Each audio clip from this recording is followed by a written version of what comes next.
حسن صاحب، آپ سے پروگرام کا آغاز کروں گی۔ یہ خبر جو ہے آپ نے بتائی تھی، یہ سچ تو ثابت ہو گئی۔ الیکشن کمیشن نے سپریم کورٹ سے رجوع بھی کر لیا ہے، اور اب الیکشن کمیشن کیا سوچ رہا ہے اور خاص طور پر کیا تحریک انصاف کو جو مخصوص نشستیں ملنے گی، کیا اس میں کیا دیکھ رہے ہیں، رکاوٹ ہے کیا؟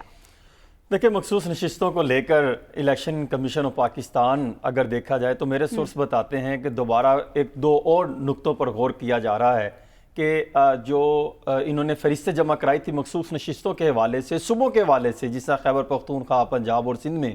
ان کا یہ خیال ہے کہ اب اس میں دیکھا جائے کہ ہم نے پہلے والی فہرستیں ایکسیپٹ کرنی ہے یا دوسرے والی۔ حالانکہ پہلے والی فہرستیں جو ہیں وہ انہوں نے انکار کر دیا تھا کہ ہم اس کو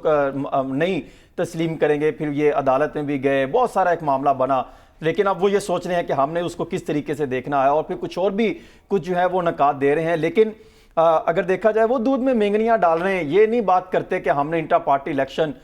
جب پاکستان تحریک انصاف کا ہو گیا تو اس کو وہ قبول کیوں نہیں کرتے۔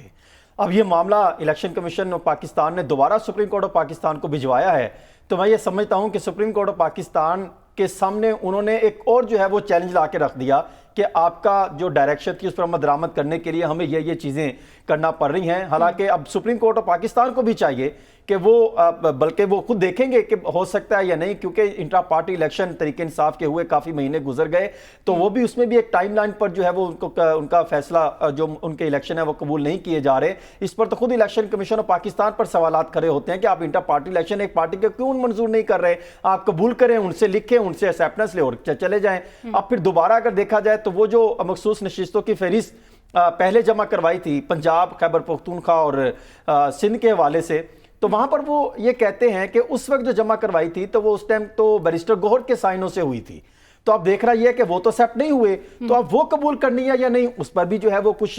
تکنیکی وہی ان کے وکلا ٹیم دیکھ رہی ہے، کوئی نکات نکالیں گے۔ حکومت دوسری طرف پارلیمنٹ میں جائے گی، وہاں پر دیکھے گی، حکومت کوشش کر رہی ہے کہ پاکستان پیپلز پارٹی کو اپنے ساتھ ملایا جائے پارلیمنٹ میں لانے کے لیے کہ وہ ہمارے ساتھ بیٹھے۔ حالانکہ پیپلز پارٹی کے پاس ہے تو کچھ نہیں، صرف وہ ایک مفادی جنگ اختیار کیے بیٹھے ہیں کہ ہم نے کس طریقے سے مسلم لیگ نون کو سپورٹ کرنا ہے، نہیں کرنا، عوام میں کیسے مقبولیت حاصل کرنی ہے۔ کل بھی ان سے رابطہ ہوا، آج بھی ایک شاید دور ان کا ہوا ہے، اور وہ شاید کسی حد تک مان جائیں، ان کے ساتھ بیٹھیں ضرور، لیکن اب دیکھنا یہ ہے کہ وہ کس حد تک یہ عدلیہ مخالف وہ لائن لیتے ہیں۔ دوسرا جو ابھی آپ نے ایک بیان سنایا تحریک انصاف کا کہ ہم یہ بالکل غیر آئینی معاملات ہیں، یہ غیر آئینی چیزیں ہیں، مسئلہ تو ان کا یہ آج انہوں نے یہ بھی اعلان کیا کہ ہم احتجاج کرنے جا رہے ہیں، جلسہ کرنے جا رہے ہیں۔ دیکھنا یہ ہے کہ یہ کس حد تک جلسہ اور کامیاب کر سکتے ہیں، کیونکہ خیبر پختونخوا میں تو اتنی بڑی تعداد نہیں نکال سکے، کیونکہ وکلا کی نااہلی سے چند ایک سیاستدان جو پی ٹی آئی کے ہیں، جو اپنے آپ کو مانتے ہیں، وہ عوام کو آپس میں انٹیکٹ نہیں رکھ سکے، اس کے اندر اتنی لڑائیاں ہیں، تو یہ جلسہ کس حد تک کامیاب ہو سکے گا، پھر ان کی گرفتاریاں بھی دوسری طرف سے ہو رہی ہیں۔ اختلافات پائے جاتے ہیں، بالکل ٹھیک ہے۔